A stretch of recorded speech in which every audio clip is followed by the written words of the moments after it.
Hello everyone, this is Africa Today. This is a channel that is dedicated to telling the story of Africa to the world and speaking about the welfare of Africans wherever they are, be it African Americans, be it blacks in Jamaica, blacks in the Caribbean, wherever you are located. This is a channel that is dedicated to speaking truth to power, especially when it comes to African affairs and issues affecting African Americans and Africans in the continent of Africa. Now today I want us to talk about the question of systemic racism in the United States.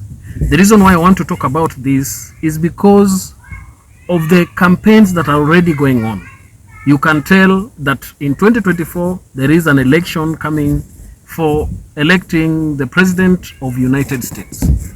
Right now, we know that the Democrats have the power and Joe Biden is trying to push around and ensure that he delivers on the promises that he gave Americans. But there is this question about systemic racism, because we ask ourselves, why is it that the question of racism has been a political issue, a hot political issue for that matter, in many instances? There are different candidates that have been coming and promising different things. And I think if any of you remember, the election of Barack Obama became the turning point, and it was a hope for many African Americans. And they believed that electing one of them would make things change. But to their surprise, many are still saying that Barack Obama did not do much when it comes to projecting United States as an African-centered society, or a society that is equal for everyone. Now, right now, we have different candidates. We have Joe Biden, who will probably come as the candidate for the Democrats. We have Ron DeSantis, the governor for Florida, who is also angling himself, and I think he's among the leading candidates. We have President Trump, who is also leading in terms of the pollings that were released recently. And then there is this wonder kid, Vivek Ramaswamy. Vivek Ramaswamy was asked a question about whether he believes that there is systemic racism in the United States. And I want you to listen to what Vivek Ramaswamy said. Take a listen. You faced racial discrimination during your life, and do you think systemic racism exists in America? I have faced racial discrimination in my life. It has come from people of diverse races. I don't think racism is limited to one race, actually. But I also don't let it ruin my life. Have I stubbed my toe? Yes, I have. Is it pleasant when your toe is stubbed? No, it is not. But you don't let it ruin your life. So hardship is something that happens to you. Victimhood is a choice. Hardship is not the same thing as victimhood. And I reject the narrative of systemic racism because I think it is a fake, made-up concept to apologize for the failures of actual real systems, like a failing educational system that tells poor kids they're trapped in the zip code that they're born in. Failed systems that drive the fatherlessness epidemic in this country by the government fueling it. Many black kids are born into fatherlessness today, many more than were in 1950. Who created that? Lyndon Johnson and the federal government. So they blow woke smoke to deflect accountability for their own failures. I believe in getting to the root cause rather than virtue signaling with fancy made-up terms like systemic racism made to make people feel better about themselves. No, I believe in the truth. Now you hear Ramaswamy is saying that in the United States, the question about systemic racism does not exist. Because systemic racism, according to him, is a way in which systems have continuously failed and found an excuse or a way of escaping realities and accountability. For instance, he says that the disparity that we see in education system is because of the failure in education system. And the disparity we see in even criminal justice system is about the problem that the successive governments have failed to fix.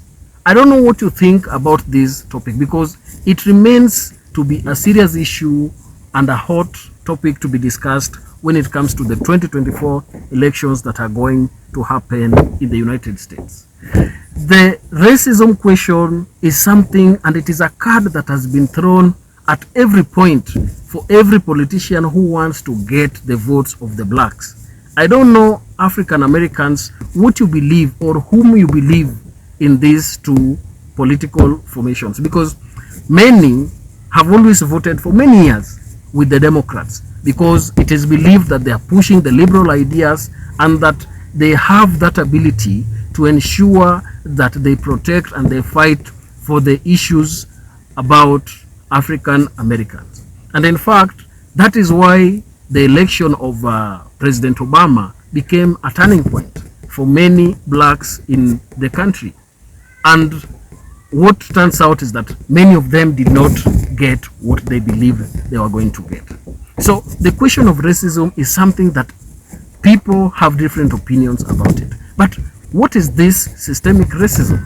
Systemic racism refers to the way in which racial discrimination is embedded in the social, political, and economic systems of the society. One thing that we must understand is that it does not require individual intent or even overt racism by members of the society. Rather, it is about structural and institutional barriers and disproportionate disadvantages that people from specific races face while they are living in a country. For example, we have the criminal justice system in the United States. Criminal justice system in the United States, it's believed that there is a significant racial disparity when it comes to the arrests that can be made. For instance, they say that there is a higher chance for a black to be arrested compared to the whites. And in fact, even if you look at the kind of punishment they get, the rate of incarceration, it's higher among blacks. And therefore, it is believed that the reason why these things are happening, largely it is because of the systemic racism that exists in the country. But people like Candace Owens have tried to propose different ideas. Kindly listen to how Owens speaks and talks about systemic racism. I mean, I think I've kind of made myself a staunch adversary of the Black Lives Matter movement. It is the antithesis of everything that I believe in as an American, first and foremost. And no, yeah, they're operating under the guise of something that's common sense. Black Lives Matter, and they're doing nothing to prove or to show that Black Lives matter to them because they don't care about Black lives. We know that all across America, in major cities, Black crime rate has gone up, Black homicide rate has gone up. Black people are dying because of Black Lives Matter activism. People burning down and looting Black neighborhoods, taking away Black jobs.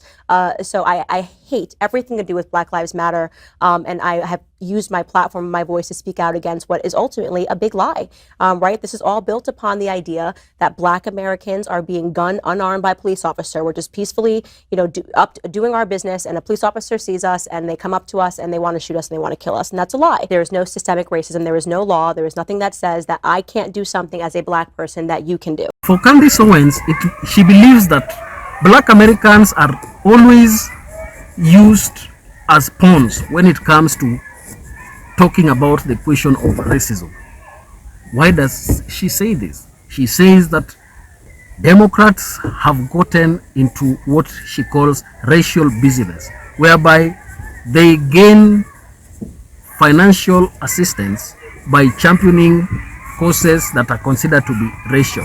In fact, she gave a very good example of Shasha Obama and her sister Malia, whether racism that is experienced by common African Americans living in the United States is similar to what these two ladies can face. And she blames that to the choices of the parents. And therefore she believes that there is no strict or absolute law that tries to bar blacks and African Americans from participating or even conducting certain things in a certain way that is different from that which whites are allowed to do. Candace Owens says that Democrats have placed blacks and sustained them in an angry and emotional state and reactive enough to always keep voting for the same party that has systematically destroyed the families and sent black men to prison, and they deferred all of their dreams. The question about racism remains a serious topic in the United States. But as we speak, their valuable statistics show that there is a level of systemic structures that work against blacks. But if you listen to Vivek Ramaswamy, he says that the failure of institution has been co-opted into what we believe and what they call racial discrimination. And therefore, for him, he says that fixing systemic racism, as they call it, is that they must fix institutions. If it is criminal justice system, they must ensure that the criminal justice system is working. If it is the housing system, you must ensure that the housing in the United States is not discriminative and it provides sufficient and decent houses for people of all races. So Ramaswamy comes out as the only presidential candidate to accept and face this question of racism directly and in a better way. Thank you for tuning in till the end. Please don't forget to subscribe to this channel, and also remember to comment down in the comment section so that we can also understand your view about this racism thing. Thank you, and for my fans across the world, we welcome you to this channel, and we believe you will get credible and informative information that can help you change your perspective on different important issues in the world, and Africa for that matter. Thank you, and may God bless you.